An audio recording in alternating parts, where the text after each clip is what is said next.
Boom. Looks like there's Dave Oh, Lefkowitz. shalom! Shalom, my friends. Shalom, my enemies. This is your old pal, Rabbi Sol Solomon, the founder and spiritual leader of Temple Sons of Bitches in Great Neck, New York. And I am all decked up for the high holy days. We got Rosh Hashanah happening. This is not going to stay. Nice, Sal. Very nice.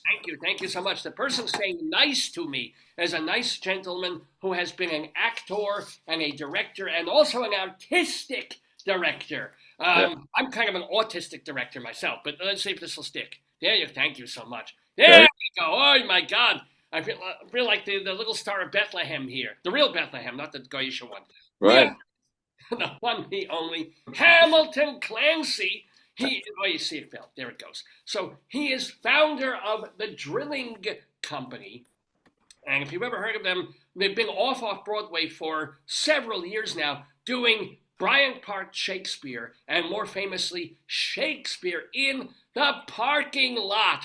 Oh, I mean, well, where else would you want to do Shakespeare, my friends? He's also been on TV in shows like Billions. He had a recurring role on Orange is the New Black. He's in a show called $1, and he also did his formative years, if you will, and you will, at the American Place Theater. So, ladies and gentlemen, he is currently directing a brand new play called Lakeplay that is being done at the Wild Project over on East 3rd Street. It's a play by Drew Valens. It started performances a couple of days ago, goes through mid-October. So, ladies and gentlemen, won't you please welcome to the neighborhood on this post-Rosh Hashanah, Hamilton Clancy! Shalom. Thank you, sir. Thank you. Wow, Rabbi, I cannot express my gratitude for such a brilliant introduction and such a brilliant welcome. Thank you. People can express that. It's an honor to see you. And it's slightly late, but I should be wishing you a happy holidays. That's right. We got Yom Kippur coming up. We got Sukkot coming up. Passover in a couple of months. Right. It's a lot. It's a lot. Do you have your dates circled? I missed Do you have your dates circled? I generally eat figs, so I circle them and dates. Good. With a name like Hamilton Clancy, I'm guessing you're Irish. So how much do you drink? I have to tell you, Rabbi, that's a great question. It is. I drink quite a lot. Really? For reals, or are you joking now? No, I do drink quite a lot. But what I drink a lot of is I drink a lot of water. Oh, well, if you're on stage. You'd be surprised. So about a year and a half ago, I decided, because I was, I just decided I wanted to lose some weight. And I didn't know what I was going to do. I looked at every kind of program in the world. And I just decided one day that I would only drink water. I would only drink water. Soda and things. Yeah. No soda, no alcohol, no coffee, no tea, nothing. Yeah. Just water. And I thought I would just be able to get away with it for a week. But I just made up my mind that every time I went into a restaurant, I would only drink water. And I lost 45 pounds. And you haven't changed any other aspect? No other aspect. You didn't cut off one of your legs? No, none of my legs came out. I haven't had any operations. I still eat as much pie as I want to. I have ice cream and cake. Anytime I want a pizza slice, I grab it. But there's just less of me because I only drink water. I drink a lot of it. Fine. No, that's but it's calorie free. It's like eating lettuce. You can eat as much as you want. Yeah. So I had to. So that, given that great experiment, I haven't returned. But I think my ability to only drink water comes partly from my Irish proclivity to drink in the first place. But now I've just changed the substance that I'm drinking. Good for you. I mean, I always talk about the empty calories. I don't know how much. You were popping when you were... I was a regular, man. I was a regular popping something down my gut to keep me going. I had a guy tell me when I was a younger man. He was a little shy older than me. I think he just crossed the 50 line. right? Just crossed the 50-yard line. And he was talking about how he looked forward to his espressos. And I said, oh, I don't drink espressos. I wasn't a coffee drinker. And he looked straight in my eyes and he said, you will be. All right. And I was like, what are you talking about? I don't like it. I don't like it. He said, don't worry. When you cross that 50-yard line, you're going to need it. And I'll be damned if you wasn't right. He was damn right. So you drink coffee and espresso now? Oh, I was drinking. I was a Coca-Cola man, right? I would drink 2 or 3 Cokes a day, but I also had found other caffeine substitutes. I had vitamin water, anything that had a little caffeine in it that helped me like get to the next 5 minutes. I was down for. I had no problem with drinking tons of caffeine, and that has zeroed itself out of me. Anyway, but there's no, if you don't have sugar or milk in it, wouldn't espresso be fine? Because it's essentially water with mud in it. It might be, but you see, the religion that I adopted was the only water. OW, only water. The religion of Al, right? No, Judaism is the religion of Ow. Oi, we're attacked again. Ow! We're all this religion of Ow. You're right. I don't know. I haven't suffered. You're correct. Listen to me comparing my suffering, right? When only I draw water. You want to be suffering. Look over here. 2 days before October 7th, we get the suffering. We get this more than like, oh, it's only water. Ow. No, that's not a religion. That's a diet. But I understand. You're looking good. You look great. I mean, it makes me drink only water, but holy water. Let me ask Hamilton, excuse me. That's okay. That's all right. I'll take the confusion. There we go. Also, why are you looking off into space? I'm over here. Are you there? There we go. Oh, that's better. Hello. Now I'm looking at you. You see me? Hello. Oh, better? Yeah, good. So, tell us about Lakeplay, the play that you are directing at the Wild Project. All right. So, this is a fantastic new play that we found about 1.5 years ago by a guy who has been working with our theater company for almost 15 years. And it's part love story, it's part thriller, it's part horror story. It's a lovely couple during COVID times goes away to see if they can reconnect and find themselves and see if they can explore some other things. And they go away to upstate New York because they figure they need to get away from the city. It's COVID times. We can all remember those times when COVID hit the city. No, I had long COVID. I can't remember anything. So okay, there it is. Who are you? It was bad. Yeah, it was a bad time. And a lot of us at the time thought about, I can remember being in the city at that time, and we thought about, oh my goodness, I should get out. And so this is a couple that decided, oh, we'll get out, we'll go stay at this little place by a lake. But what they didn't plan on was that the place by the lake was also being kept by somebody. Oh, yeah. Who used to be a New Yorker and who winds up being a very, shall we say, interesting person for them to meet, and creates quite an adventure. And I don't know anybody who's a New Yorker who's ever not gone away for a weekend outside of New York to sort of get back to nature, maybe find themselves, find some other things. And this is a couple that does that, has quite an interesting adventure in which they find a lot of things about themselves. Okay. So it's a warm play. It's a funny play. Oh, good. But also scary, a little creepy. But it's also a little scary and a little creepy.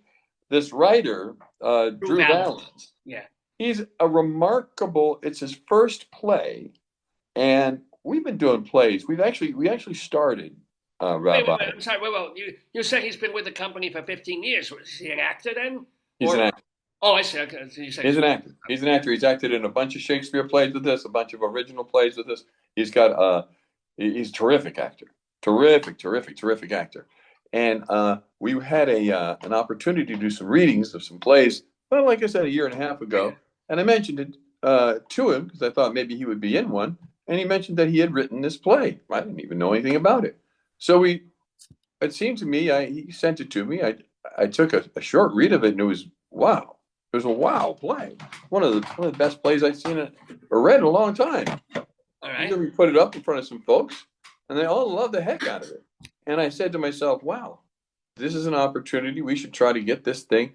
And at the time, plays kind of involves people making a choice about children and having them or not. Right. And at the time, we thought, wow, I said, we got a theater, and it was going to be in October. And I said, well, if we do this play in October, well, the problem is there's an election in November. And this play has absolutely nothing to do with anything that's political. There's no way that somebody making a choice about whether or not they're going to have kids could ever possibly be political. That's not going to be political, is it? And then, actually, a couple of people said a couple of things in the last month or so. Next thing you knew, it was a big old political. Here it is. We thought we were doing just this little love story with a little kind of a thriller edge, but there's also this little interesting little political thing that happens in it. That's kind of interesting. The decision to have kids rather than abort them is a political decision in this country. I mean, we know that. We know that, right? Yeah. Right. Or the decision to have them and then murder them, which is a political, that's right. But then there's also a decision now about is it a political decision to just not have kids at all? What about those cat ladies? It would be, I guess. What about those cat ladies who don't have any kids? Right? I mean, I never have to watch out for the Haitians. That's all. Yes, exactly. Right. So it's got a little bit of. So I think this play's got a little bit of everything. Right. I keep looking over here. Yeah, wait, let me ask you though. It has everything. The most important question that I have is there copious female nudity? Oh. Director, you could have. No! You got me. You got me. All right. Well, no. I looked at the writer last night. I said to him, "Do you have any notes?" Right? And he threw a couple of things at me, and I threw at him, and that I realized is the one thing that we haven't included. Right? It's a myth. That's a miss. He has to put it in his next play. Oh, definitely. Yeah. Oh, no, definitely. And there was an opportunity. There's an opportunity in the play. There's an opportunity in the play where there could have been copious female nudity, and I missed it. I didn't. You've been directing for 30 years. How do you miss it? I don't know. You screw up like that. I know. I'm coming clean with my failure in that regard. How did you, Hamilton Clancy? How did you become a director initially? How I became a director initially was I began a theater company almost 25 years ago, and I began commissioning new playwrights to write new plays. That's how we started our theater company. All right, my first question immediately is, where the hell did you get the money? I was very fortunate to persuade someone in our very early years that it was worth it to invest a little bit in this crazy idea that we could get new playwrights to write new plays, and we could start a theater company in which we created our own new work. And that individual put a small nickel behind us, and we were able to get a space. And after we started doing some work and people started seeing it, other people started contributing some money. We're really, our theater company, the Drilling Company, is a Field of Dreams theater company. Do you know what a Field of Dreams theater company is? If you build it, they will come, and some of the women will come multiple times. But exactly. Exactly. We are a Field of Dreams theater company. So we even now, is it 25? How old is the Drilling Company at this point? It's we will have our 26th birthday on, what is today's date? October 5th. October 5th, right? Today. So we are 8 days, 7 days. We're 7 days away from our 26th birthday. So let me ask you again to mount the show that you're doing at the Wild Project, the new play called Lakeplay. Yeah. How much of that is grant funded? How much of that is anticipating money coming in from audiences? How much of that is just donors, or what? I mean, do you get the space at least from Wild Project, or do you have to pay for the? What does it cost to mount a play off-Broadway nowadays? What does it cost? Well, I could give you numbers about what it costs to mount an off-Broadway play nowadays. and they would make your ears ring. That's I true. would Yes. I've had that for years. Yeah. have you, yeah. It costs, different people spend money different ways, and different people want different things. For us to do this first class production, we had to get we had diversity of funding. We had some money come from private donors. We have some come from state foundations and funding in that regard, and of course we're going to have some money come from our box office. So we've diversified all the funding for this production, and we've gotten pretty good at that over the years. But it does take, in order for you to get a play off the ground, like if you wrote, well, the play you wrote. I have written. Oh, you know I wrote a play. I know You that. put it on you in your theater, you son of a bitch. You could have. I could have. I could have. You should have. Yeah. For a I would. revival. Yes. Yeah. I would tell you.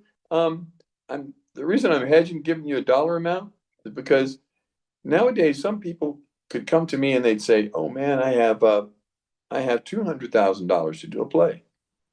I'd say, "Well, we could do a play with that, and it would cost us 200,000." And we wouldn't. You'd come to see the play, and you'd say, "Oh, it looks like a nice play. It's a play," and you wouldn't necessarily know that there was $200,000 behind that production, right? But you could come to me and you could say, "Oh, I don't have 200,000. I have 100,000." But you know what?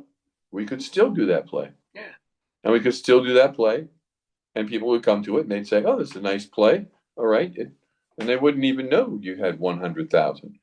And you might come to me and say, "I've got 20,000." Now, 20,000 is a whole lot less than 200. Am I right? Yeah. Now you a little, but with the proper management of resources, right? yeah. We might still also be able to do that play, right? If we got enough contributions from other people and different things, somebody else give me a little bit of something, this, that, and you might still be able to do that play. It's that wide of a range, and probably even a little bit less than that sometimes, that people have when they go to produce plays at this level. Obviously, if you're going to do an off-Broadway play, you're going to need probably twice that level of funding that I estimated, because of well, just the cost, the real costs that drive. There are two things that make it expensive. Do you want to know what they are? Rent and equity. Now, I wasn't even kidding. when you say equity, are you talking about the Actors Equity Association? Yeah, having to pay even everybody $1,000, whatever, a week. Yeah, everybody. Yes, the two things would be rent and personnel. Yes, rent and personnel. Look at that. You're correct. You're absolutely right. Well, those are the two.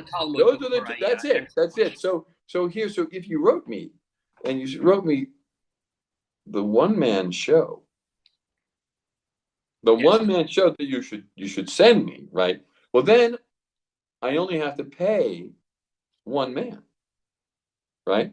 So then that's gonna be a lot cheaper, right? Than if you write me a 10-man play, right? Or a 10-person play. Broadway, do you pay actors? Do you pay, because you're not equity? You're not We do have equity. We do have an agreement with equity. All of our shows we produce under agreements with equity, and we do pay all of our actors, and we pay all of our personnel. So everybody gets paid. Yeah. Well, wait.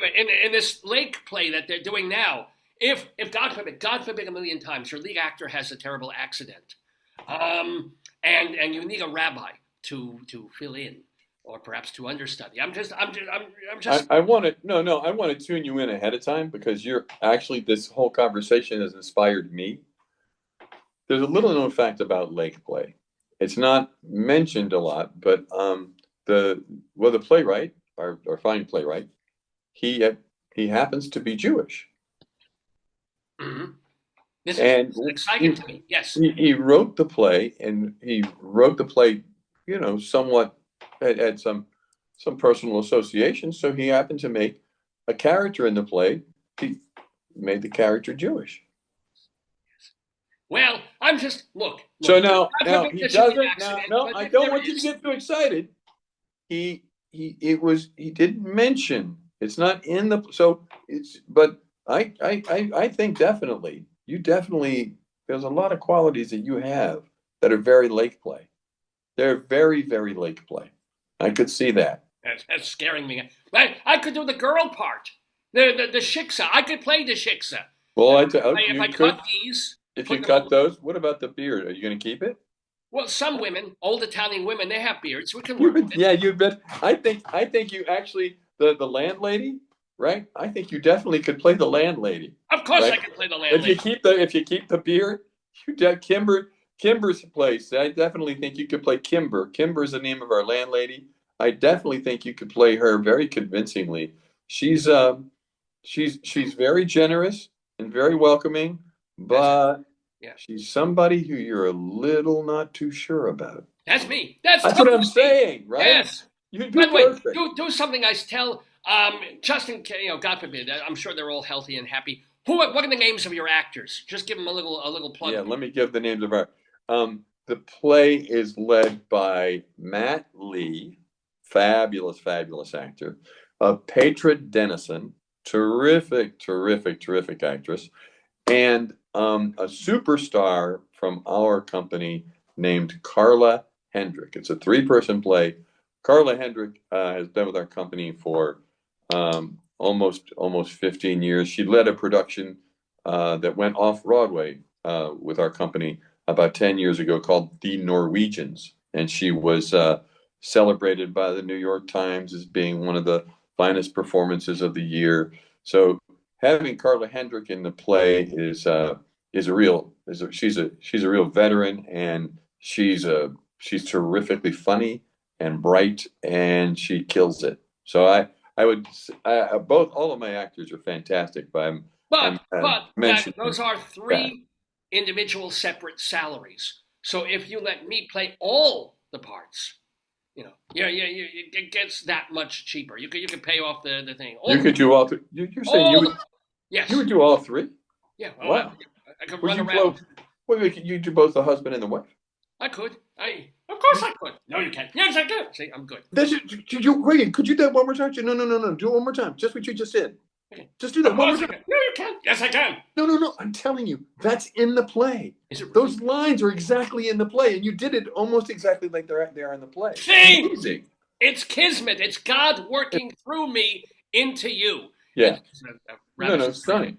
Let me ask also, we're talking to Hamilton Clancy here. He is the artistic director and founder or co-founder of... I'm the founder. You are the founder? I'm the founder. No, let me give my co-founders a little shout out. I was a founder, and my co-founders, after about 3 to 5 years, they had to go do other things. And so I was left to keep the ball going. But there are 2 wonderful people named Elizabeth Allen and Ross Stoner who founded the company with me 26 years ago. And Ross is no longer with us, right?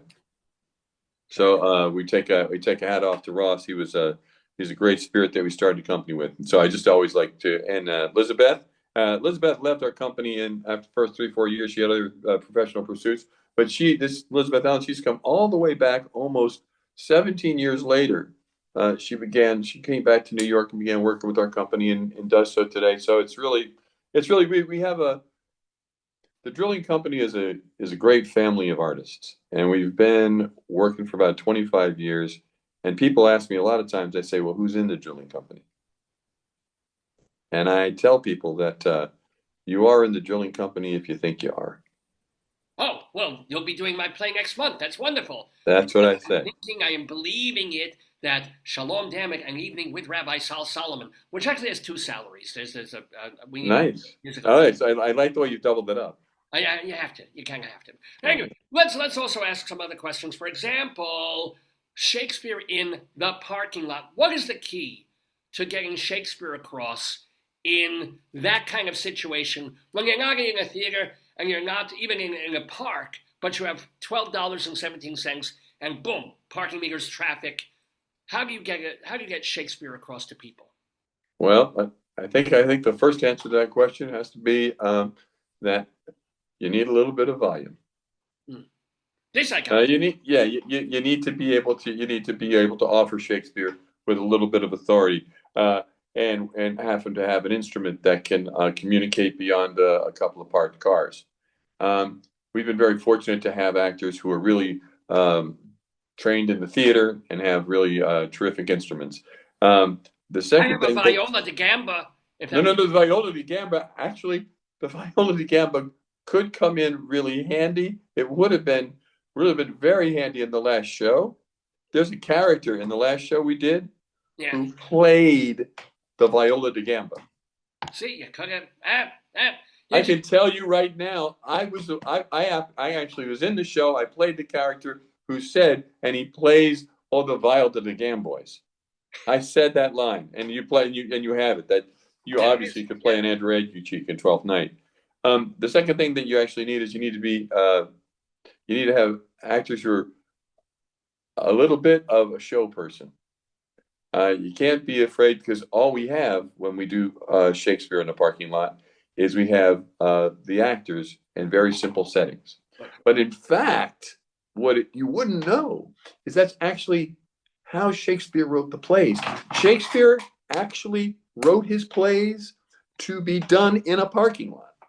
He wanted them to be done, yes.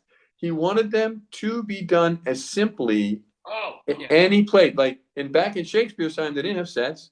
They just had some lights that they put. They came on in some costumes. They didn't change the sets all the time. They used the same dang bench for the last play and this play and that play. What they changed all the time was the play and the actors. And occasionally they changed a wig or something like that. So you need people who can actually inhabit a character with that much life that you just got to look at them. So if you got those two things, if I have those two things, if I got somebody who can be heard, right? And I have somebody who actually has a lot of life in them. And then if I get like a sidebar of somebody who's just like got a heart as big as Texas. Rules me out, but yeah. Yeah, I know. I can see that. And that's one of the reasons I have to think twice before I put you in the parking lot. But if you got one of those, if you got that threefold combination, right? Trust me, I can put on Shakespeare in any parking lot anywhere, but I have to tell you one thing that's important that you know. We don't do Shakespeare in a parking lot. We do Shakespeare in the parking lot. The parking lot on the Lower East Side of New York City. And you changed it. It's now at the CSV Center. It used to be somewhere else, didn't it? Well, it used to be. Well, it used to be like a block and a half away at Ludlow Room. So and this summer we actually had the CSV was down, so we had to go one block over, right? So all of this time that we've done Shakespeare in the parking lot, it's been going on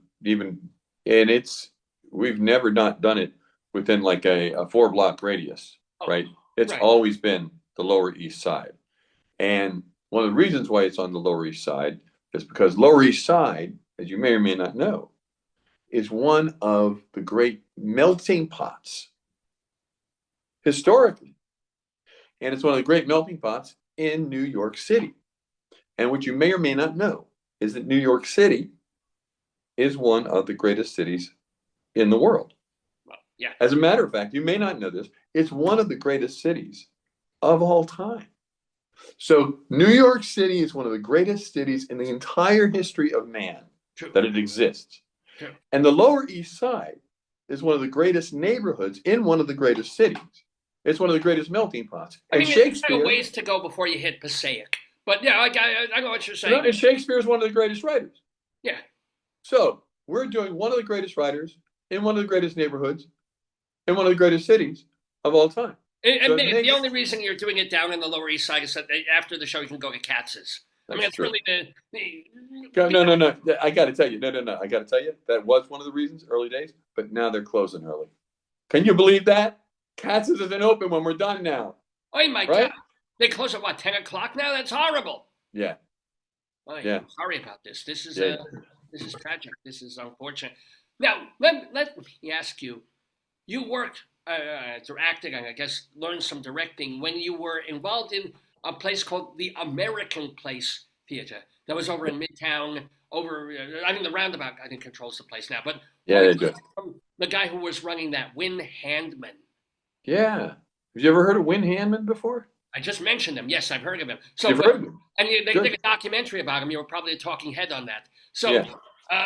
what is one or two things that he taught you, or that you learned from the experience of being at the American Place? Well, I can tell you this. I was fortunate. I was really lucky when I got to town and I wanted to be an actor. And I was looking around. I didn't think I wanted to take any acting classes anymore. I've been pissed off by acting classes that I come from. I came from a program that disappointed me. I was young and I thought that I knew everything. And somebody said, you don't. You're not as smart as you think you are. And somebody told me that that a guy named Wynn Hamilton was a good acting teacher. And so I looked up some number. I got some number that I wrote down on and I called it up, and I got some interview, some audition to audition for his class.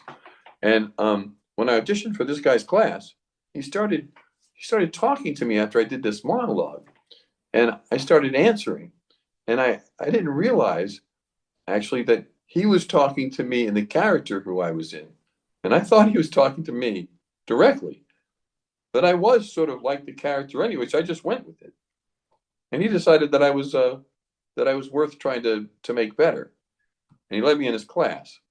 And that was the best thing that ever happened to me as an artist, because that guy is one of the he's one of the greatest teachers that there's ever been. So I got lucky. Yeah. That I got in a play at his theater, American Place Theater. And after I did this play, Dog Logic, at the American Place Theater, I became involved in doing some other projects there, some experimental projects. And this is what he said to me when I started the theater company. He said, if you wake up in the morning and the first thing you think about is making this company happen, then you should do it. And if you don't wake up with that, then you should forget about it. Do something else. And that, I'm still waking up thinking about what to do at the theater company every day, 26 years later. So he woke up with that like every day of his life until they finally the American Place Theater had to close down, and he kept his classes going, and he was taken from us by COVID. Wynn was, but at the ripe young age, I think of 97. So that's what he's been an inspiration to me. But about what made him so different from the lousy acting teachers that you had, making you give up on at least going to acting class, if not acting? What was so terrible about them that he wasn't quote unquote method? I don't know, or maybe he was. No. I'll tell you what was so great about this guy, and this is what made this guy a great artistic person. He wasn't concerned with teaching people how to act his way. He didn't want to give you any method. He wanted to individuate every single actor who was in his class, so they found the individual actor in themselves and process and method for themselves. And every actor who I saw come through there went through a similar process. I saw actors who came from really super different backgrounds, and he created a place where all these backgrounds could find a way to individually express themselves and improve at the same time, and become actors who had their own process, not just his process, but something that they found. And that is really that's a gift. It's a gift that he had, and I don't take it lightly. Do you teach acting or directing, or you're just a practitioner? I teach acting and directing when I'm asked and on occasion. I am also primarily a practitioner. I have not. I have. Yes, that's how I best answer that question. Yeah, I often teach acting and directing when I'm asked to, but I primarily am focused on our company and directing and promoting the work that we do, and my own acting work. So how much time do you spend during a given week or month auditioning and getting sent out by your agent and trying to get on shows like Orange is the New Black and so forth? Yeah, I would say that I spend, I think the best answer to that is when times are good, I spend a lot of time doing that.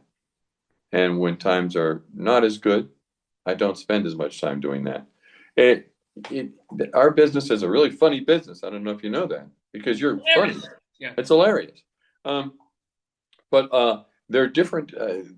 It changes so much. You can't even like begin to think, oh, that's how much you talk. Everything in the world changes our business. COVID happens. Oh, our business shuts down. Oh, okay. Oh, a strike happens. Oh, okay. Our business shuts down. So how much time? Oh, okay. The strike's off. Okay. Oh, no. Now our business is up. Oh, but now, business is slow. Oh, so there's not as many others.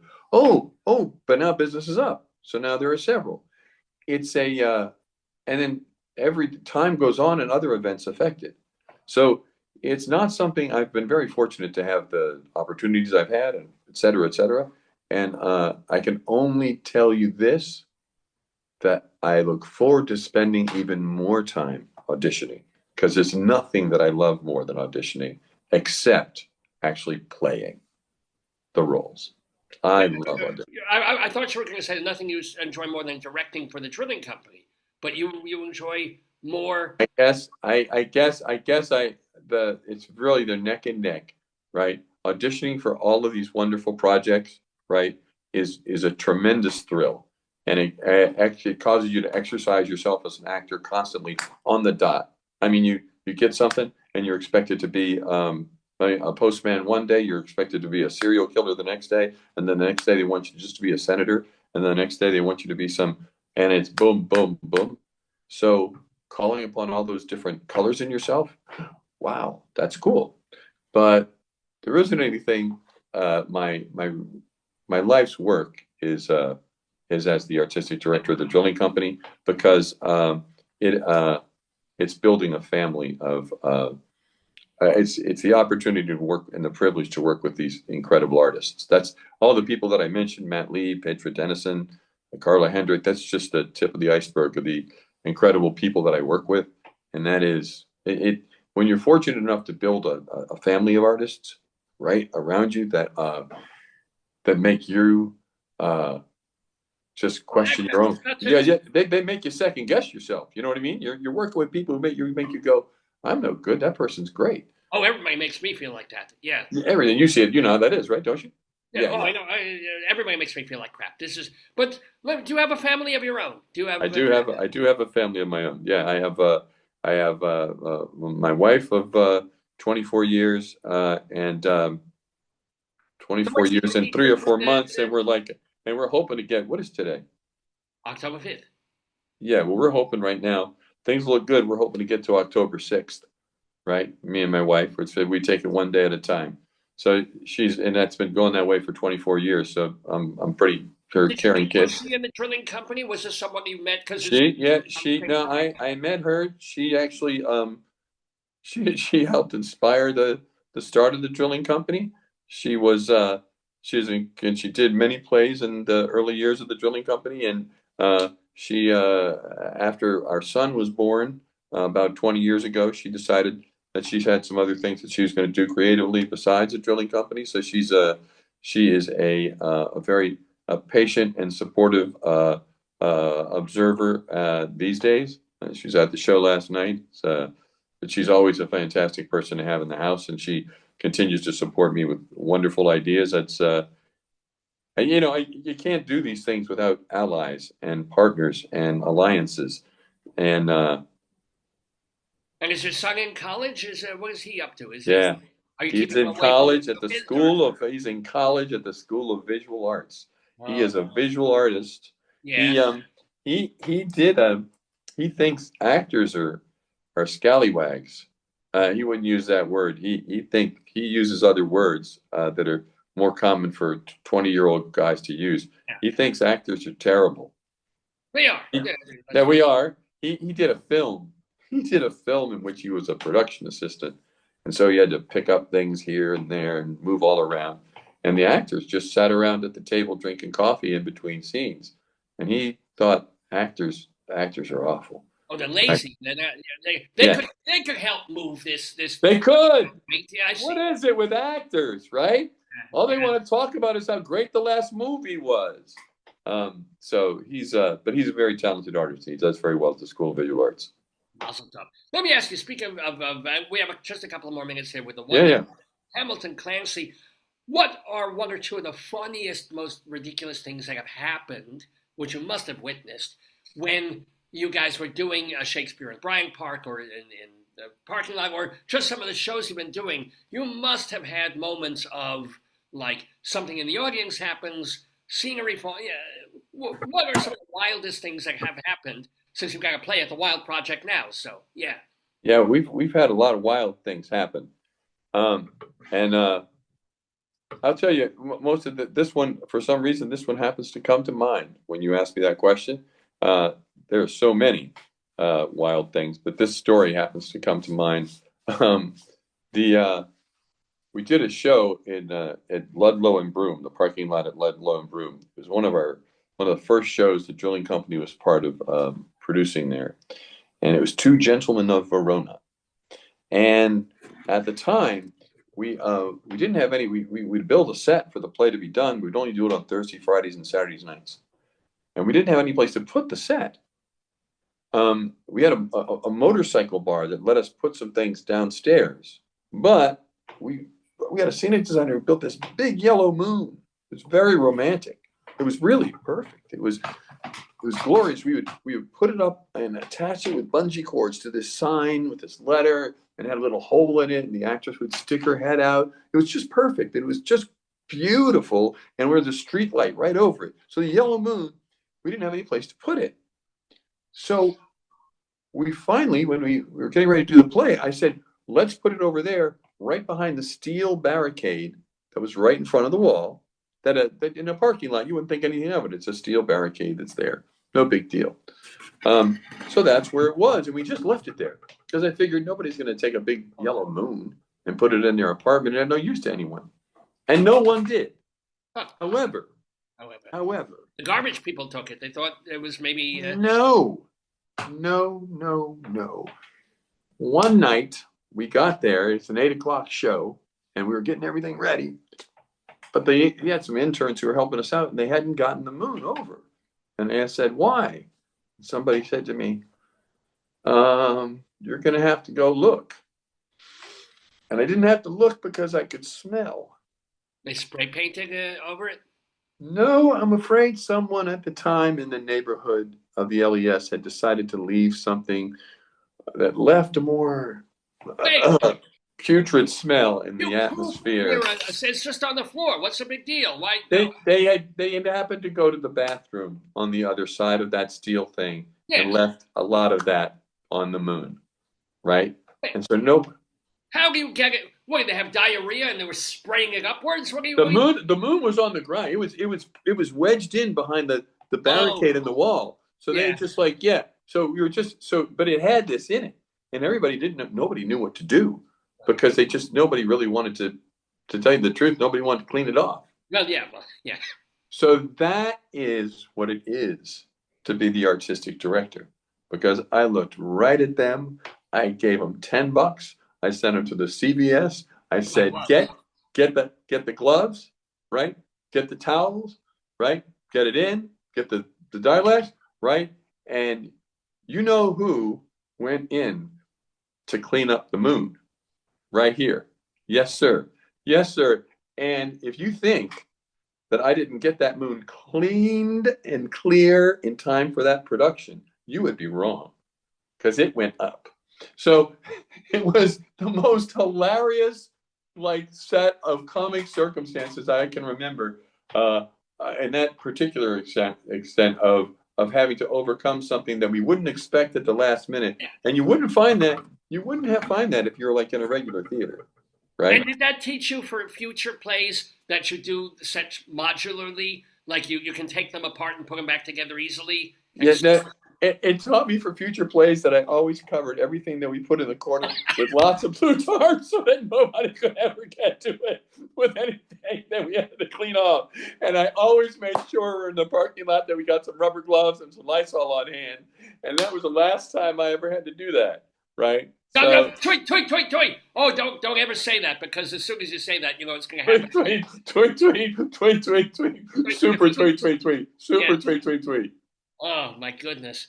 Ladies and gentlemen, we've had the absolutely most delightful time talking to Hamilton Clancy. He is the founder and artistic director of the Drilling Company, and the Drilling Company is doing a new show. It's called Lakeplay by a writer named Drew Valens, and you can go see it and get tickets at the Wild...